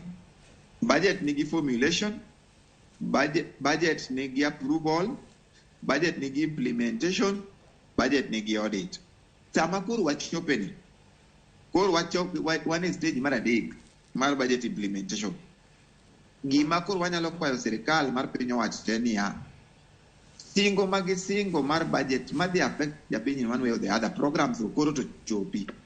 Offices mokete sirikal manyalo konyowa ng'iyo ratiro mag pesa ni, kaka Office of the Control of Budget mang'iyo kaka budget implementation program be gito koro gibed kanyo ka ging'iyonwa kaka pesa ni nyalo tiyo makare. Nikech sama koro wagikeni to koro ne onge reverse. Gima nyalo reverse en mane kwa reverse gimiluongo ni supplementary budget. Supplementary budget inyalo kel koluwore ni programs mane sirikal oparo ni nyalo implement otamogi, kata gin gi paro makoro opogore. To gi sani wanyalo mana jiwo sirikal nikech wan kore budget implementation nitiere gik madhi bedo mabeyo ne jopiny, nitie gik manyalo hinyo jopiny kaka gope midwa kawgo. To giduto kama koro stage ma koro wachope to koro wawacho ni koro wadhi mbele, wan e stage 3 of the budget process mar implementation. We warituru kendo wachako wang'iye mana kaka watwak kodi ka mos nyaka wachope level mar audit. Wabro ng'iyo ne to chenro gi budget gi fuok mane ntiere goni bende ne realize gi. Manufacturing sector bende giyudo pesa manowachi. Education bende jopuonj ka ondiki. Osiptende ka bende wayudo yedhe, bende wayudo equipments. Ndeche mane nigi paka bende opagi.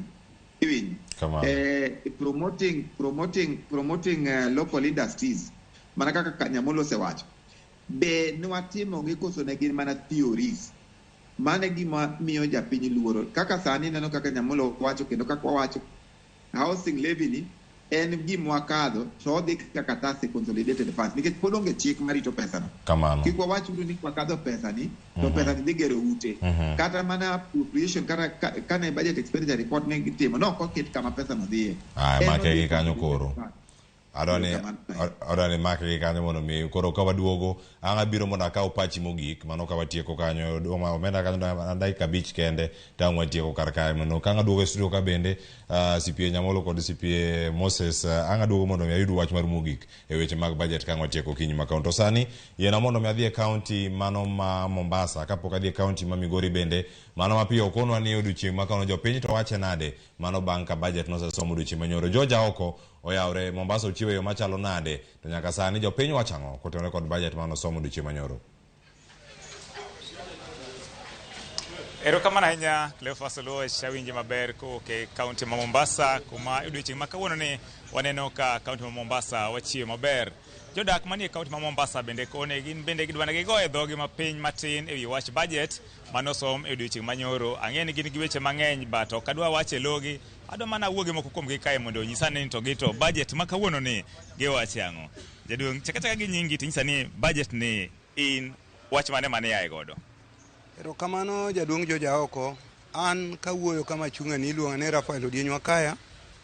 Gimomaka gi buok en ni bajet olando muom makore lach mapok wanene e Kenya ka kuom higni 170 mokalo, nikech wan gi 3.6 trillion mano pesa mano osom, to kendo wayudo ni wachako wadwa olo pesa madhi bilion 800. Maendi en bajet ma obwogo ja Kenya chakre mar Sabit nyaka Kwale, kendo chakre Migori nyaka Turkana. Maluoro nitie ni otonglo makore lach kogol kocha tiduogo koni tidwoke piny, tichake nganye titere malo. Maendi en wichkuot maduong' nikech bajet ni Njuguna Ndung'u otime sama kech omako piny, machiemo onge, to dongruok be waneno ka giwacho ni gikelo, to waneno ka dongruok en mana mibadhi. Kabire wach mar ariyo, gima ne jaduong' Njuguna Ndung'u nyolando kodonje parliament mar Kenya, parliament manochagi joma dongo machalo kaka Muliro, Ngala, Jaramogi, to wayudo kobukore mana ni bajet mar jo UDA. Maendi en wach manyomiyo waluoro ni to kare mibadhi ma jaduong' William Ruto koro chako ni kare Kenya ni koro en mana kaka ne jaduong' Rigathi Wagachagua wache ni en mana mar kampani makoro jo Kenya mamoko motimnegi bajet, to en gi mibadhi maduong' kabisa makoro wan waluor ni bajet ni koro dwadiyo wa piny makata ka koro wawuotho onge. Be ineno ka ntiere bajet no te, be ntie kama ineno ka ja piny ma kawaida oyude fungruok moro matin kipimo kod bajet mosetime ndalo mokalo? Japiny to onge gi gimodhi gen kaendi nikech ka koro sukari kilo osechopo 300, to mchele bende osechopo 280, to mogo bende osechopo 350. Maendi koro en luoro ni japiny onge gima dhi yude gini. Aneno ka waluor zaidi. Erokamano ahinya. Wayudo jadak machielo machiegni nyisa ni to bajet manosom ni in wach mane miago mori kosinjo kochwanyi? Okay, mokwongo iluonga ni Edward Ogero kata Wuod Oluoch Nyokero, jadak ma Mombasa Jongo. An ewi bajet ni nabedo kod buok nikech bajet ni iwacho ni odewo japiny man piny kaka hasla. Tiyudo ka haslas gi adier gimanyo pesa gi yore te. Tendo gi vijende gi yudo kaka gidhi timo betting, jomoko yudo, jomoko be samoro kilal kinyi yudi. Tiwacho ni no konjo hasla ka, to ka endi momedie pesa. Kendo yudo ka koro betting ka omede pesa, to ka emane nyithindo gi nyalo yude giri matin bende kando keto 100 moto yude 300, to konyorego. Koro ma omed malo. Mar ariyo, iyudo ka sani endi ochumi odhi malo. Giwacho ni gihero gimedo tich. Tich momedi onge nikech ka kore wacho ni imiyo ja hasla tich koni, to koni endi igolo betting. Jogi dhiro nang'o? Maisha ni malo. Skul sani ji hinyere. Jopuonje sani nigi tabu kabisa nikech iyudo ka sani riembo nyithindo ok nyal dhi skul ni pesa onge skul, to ka tiwuondo wan okawo pesa mang'eny okete line mar education.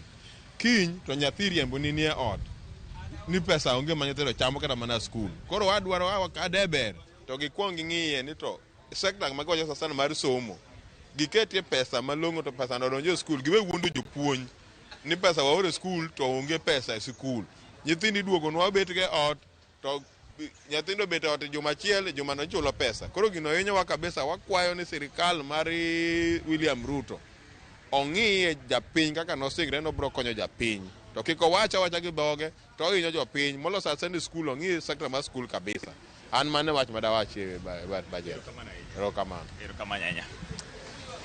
Mana kaka iwinjo janeno mar Ramogi TV, mago mana pach moko kuom jodak e kaunti ma Mombasa kae ka gigolo pachgi ewi bajet mane osom e odiechieng' manyoro, ka moko kuom gi kone ok gimor kode kaka ne ginene no. George Aoko, Ramogi TV, Mombasa.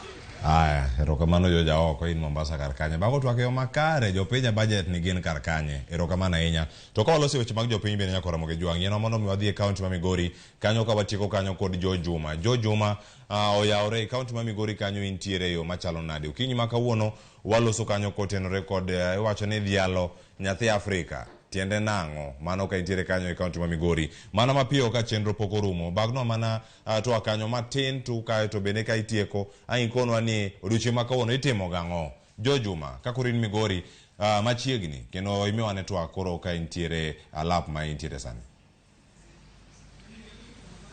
Erokamano Cleophas, piny mangima yango odiochieng'no ma odendo kaka the Day of African Child. Odiochieng'no bende koro iparo nyathi Afrika, ma bende yando osebedo kaka le midhiero mopogore opogore. Wanyapa odiochieng' ma kawuono en manochake higa mar 1991, kama bende nyithindogo mag jarateng' kata mag Afrika ne owuok oko mar dwaro ni mondo koro wechego mag somo, mago mag wechego mag thieth makare koro migi. Ka bende me mosekelo thoro mar odiochieng' machal koda ma bende higa ka higa osebed ka hingo. Okinyi ma kawuono antie kod apis ochiwo nyithindo gwego mag Kuria West, nyaka koro watwakgo mar ng'eyo ni to ofuonwa ni to odiochieng' ma kawuono onyisa ang'o. Osebedo kihinge higa ka higa to nitie oganda mathoth moko ng'eyo ni to ang'o momiyo wahingo odiochieng' ma kawuono. Achiel kachiel odiochieng' ma kawuono koro watime gwenge mag Masara. Gwenge Masara en kanyo bende koro osebedo ka ong'ere nyithindo mathoth ok osebedo ka yudo thuolo makare mar dhi sikul kaluwore kod thoth gi indike tije kapod ikgi ohiu. Ng'eny gi donjo chego mag kunyo goldi kod mamoko. Ka bende miya thuolo mondo koro awuo kod apisa ni mondo koro ayang odiochieng' ma kawuono. Ang'o mokwongo ma bende japiny onego ng'e ka otego odiochieng' ma kawuono. Adwa ni kuong ichori machiegni ka. Chakna gi nyingi. Wasebedo kwa wacho ni odiochieng' mar nyathi Afrika kata jarateng'. Odiochieng' ni onyisa ang'o? Erokamano ahinya. An nyinga James Omondi, an sub-county children's officer ma Kuria West. Odiochieng' ma kawuono en odiochieng' malich ahinya e piny mangima. To kaka jo Migori ne waneno ni odiochieng' ma kawuono wakel masara. Nikech masara ka ema nyithindo kale midhiero mang'eny machalo midhiero mag child labor, kend machon gi mamoko. Koro ne waneno ni kaka jo Migori mondo wakel odiochieng' mar nyathi ma jarateng'. Odiochieng' ni en odiochieng' malich ahinya e ngima nyithindo. Nikech odiochieng' ni ema nyithindo parogo nyithindo wetegi mane onegi South Africa, Soweto, 1976 kane ging'anyo, kane gikwedo gik machalo akwede mane oket negi e South Africa, ma nyithi jorochere somo yorgi kendo nyithi jorotenge be somo yorgi. Koro odiochieng' ma kawuono en odiochieng' ma nyithindo te biro kamoro achiel mondo bende ging'i anena, gi compare notes, mondo ging'i anena ni to challenges mage ma gidhi through kaka nyithindo. Kendo weche gi duto te wadwa miyo gi thuolo mondo giwach ka ji te winjo. Kichuri mbele matin. Wasebedo kwa ingiro chini kuom kinde malach. Wan kaka county ma Migori e samo kira trogo mag nyithindo. To ahinye wechego mag somo, wechego mag thieth kod mamoko. Waze go kang' machalo nade eno ni nyathi ja Afrika oyudo gik modwarogi. Wan kaka jo Migori wasago kang' maduong' ahinya. Ka chako mokwongo wachagi FGM. FGM e cho watieko Kuria kaka jo Migori, to en gimo sabedo tabu malich ahinya ka.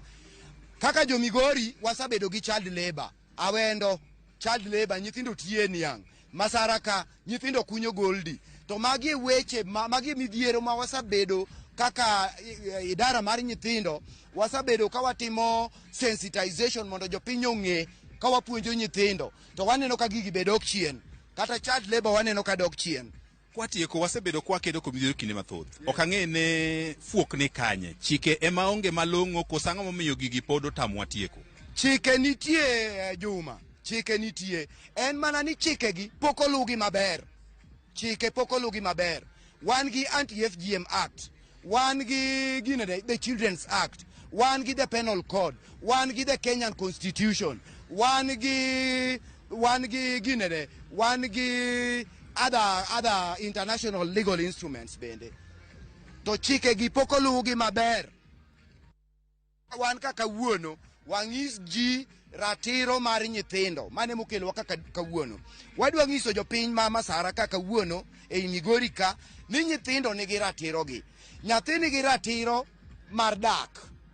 Nyathi nigi ratiro mar mondo orite maber, protection. Nyathi nigi ratiro mar dhi mbele, mar bedo gi maendeleo. Nyathi nigi ratiro mar mondo mi owinje, participation. Koro kawuono ratiro go te emwadwa angazia ka. Kwatieko iya e gwenge ma Kuria ma weche mag nyange ntiere. Wach nyange osewuoyo higni mathoth, ruogo osebiro mathoth, apisa mag rito kwe osebiro mathoth. Ang'o momiyo pok watieko nyange kech machiel gik marocho atro mag nyithindo? Gimomiyo nyange pok orumo mar nyithindo manyiri. Achiel, jodongo ma Kuria wase romo go mang'eny kendo wawuoyo kodgi to ok gisabedo jo adieri. Mano achiel. Mar ariyo, puonj pok odonjo ne ji mang'eny. Ji mang'eny ei Kuria pod kia ni FGM en gima illegal, en gima dhi tok chik. Machielo en mana ni ji mang'eny pok obedo sensitized. Chike oging'eyo. Mago e gik momiyo FGM pod dhi mbele ei Kuria. Lakini watemo ndi kendo an gadieri ni igni 5 mabiro FGM biro bedo maonge ei Kuria. Erokamano apisa ma bende nyaka sani wasetwage wechego mag nyithindo. Pod wago tach ka mar mi mathoth kendo wada winjo mathoth kuom nyithindo gi to gin owuon. Midhiero magi kalegi. Ang'o giri madege ni mondo koro timo no midhiero gi. Orumo gi thuolo makare mar somo kaachiel kod kata mano mag thieth e kaunti ma Migori. Erokamano ahinya mano Jo Juma kuom bago twak makamano. Wakwayo maber ne nyithindo duto mochopo kar kanyo ka piny mangima dhi yalo odiochieng' nyathi Afrika. Wacho kanyo ni Happy International Day of the African Child. Erokamano ahinya George Juma. Waduogo nyaka Ramogi jong mondo mi watiek chenro kiny ma kawuono sa osekalo kanyo saa 5. Mbaka romo nego bed oserumo chon. Kata kamano koro duogo mondo mi ka penj ni japiny ni kanye bajet mano somo odiochieng' manyoro mane piny mabedo odiochieng' ma kawuono. Koro achaka winjo wach mogik dakika achiel momiya kar kani koro gidapogi mando kudo thuolo matoko Ramogi TV kawuono. Achako DCPA Moses Ochieng. Wach mari mogik nyalo bedo mane kaito CPA Ken Nyamolo ayen kwanya mana gi kanyo kapok adhi Migori. Erokamano Cleo. Ka watieko madwa wacho mokwongo en ni mana kaka nyo adwa wuoyo gi jopiny ni mana kaka nyo waneno ka nyo gi bedo gi wuok oko mar ng'iyo wach mar finance bill. Kama koro wachopo makoro idwa tim implementation wadwa ni jopiny mondo wuog oko kendo gi lu projects gi very closely ging'e kaka pesa gi kitiyo e gwenge kuonde mopogore opogore ma gintiere. Maka gineno ka ntiere gimoro marach to ok giling godo gi wach ni endi mondo bi budget obed ni otiyo mana kaka ni dwaro chande. To machielo to koro ne joma omi tich mar timo monitoring kaka Office of Auditor General, the internal audits gene ma wantiere godo kata mane counties gene kata national government. Gin bende mondo ging'i maber pesa gi kitetete kaka gitiyo kuonde mopogore opogore mondo mi kik wabed gi lal mar pesa mosebedo ka wan godo kaka shida maduong'. To koro ka tieko to bende king'iyo gik moket ne jopiny kaka kata mana ohola mantiere kaka mag Uwezo funds gene kata mana mar the youth funds joma umi tich mar ng'iyo kaka pesa gitiyo kuonde gieki ging'iyo anena yo ma weche gieki nyalo chopo ne godo wananchi mondo mi pesa gi kik obed ni pesa no keta kanyo tok kawe nikech wananchi onge gi information ok ging'eyo ni pesa ni nitiere. Koro puonj gi kanyo endo mondo mi pesa ni doti godo kako kete no endo. Erokamano CPA Moses Ochieng. CPA Ken Nyamolo wach mari mogik. Abro temo mondo wach peyo. Mokwongo abro kwayo ni mondo uwetiyo gi dhok mar gain kata loss. Onge pesa maduong' kata pesa matin. I compare manyocha gi makawuono.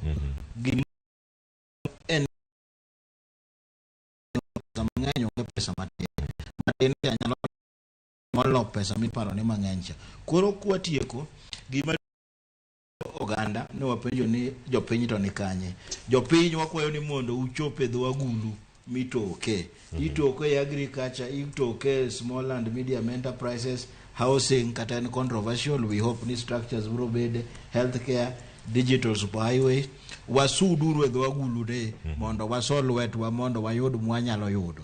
From there watim gi miluongo ni tracking of the budget expenditures, accountability to gi governance. Nikech awacho gi wabunge magwa gin gi the power to monitor and track all these things mondo wayud ni information makawuono wachiwo ni donjo nyaka gwengewa mondo gweng kata mana marwa kaka majewa mwalo sako wakanyo bende vijana wuogi mondo dhi odwar weche mag omenda gi. To mogik ne joma timo hala nitie other thing mane ok wawacho kaka amnesty mag joma nitie gi tax arrears no chiw thuolo ni by 30th June next year kinyalo bedo ne chulo principal to taxes and interest mobedo levied rumo. Anakwayo ni mondo wachopuru edho wagulu mondo wan bende watokuru. Erokamano ahinya. Tieke kaunti ma Migori antie kanyo kod CPA Evans Ogutu machiegni wach mari mogik ka intiere kar kanyo kaito watieka machiegni. Erokamano Clewan katieko nyalo wacho ni budget no sekendwa nitiere kaka budget nigi beyone. Taana dwa mana tieko parting shot nane ya pesa 3.6 trillion nitiere billion 385 more counties magwa. Counties magwa gi gin pesa ma koro onge kata hola, gin budget gi gin mana ni ka equitable shares gi pesa ma ginyalo choko gi grants to gi any possible revenue expenditure ma ginyalo mana timo. Koro gin to gionge hola. Anyalo kwayo gi ni mokwongo kapok wang'iyo sirikal mamalo, sirikal minyalo chope machiegni kabisa en sirikal mar kor gweng'. Yeuru dhi machiegni udho yud kaka agriculture obedo budgeted sirikal mapiny nderni gi opportunities mantiere county level mondo mi mago okonyi. Sirikal mamalo bwatemo jiwo wajumbe magwa ni koro kama wasechope ni idwaro 3.6 trillion mondo mi pesa ni okony jopiny nyaka ubed ni ung'iyo kaka pesa ni bedo implemented. Pesa nyalo bedo mang'eny to chamo jomoko tich, to kubedo nwa wang' mang'iyo kaka pesa nitie yo maber to wan kaka jopiny wadhi mana benefit pesa ni. Otherwise the budget kaka nitie sani implementation stage is a good budget.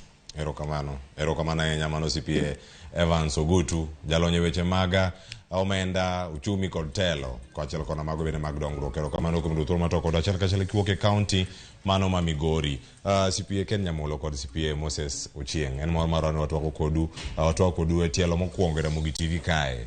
Wamor ni kinde mabiro poro biro medo puonjore kaka oganda. Erokamano ahinya. Nyakora moge jwang'in bende mibedo kodwaro kiny nyaka sani kana ntiere kaka kod Sharon Ong'ao puoch gi pak kuom kete Ramogi TV kod chenro mag rupiny kod mbako romo chenro mabiro kod en pado manyien en chieng' tich abich tim gino ma chunyi ohero. Nyinga Cleophas Oluoch jakisumo kanyakwar mokeu nyaka sango alore gi kanyo warom chieng' wuok tich kakoni gigo mogore pap Kenya rakore kod Mauritius chieng' Jumapil odhi bedo nade oriti masani.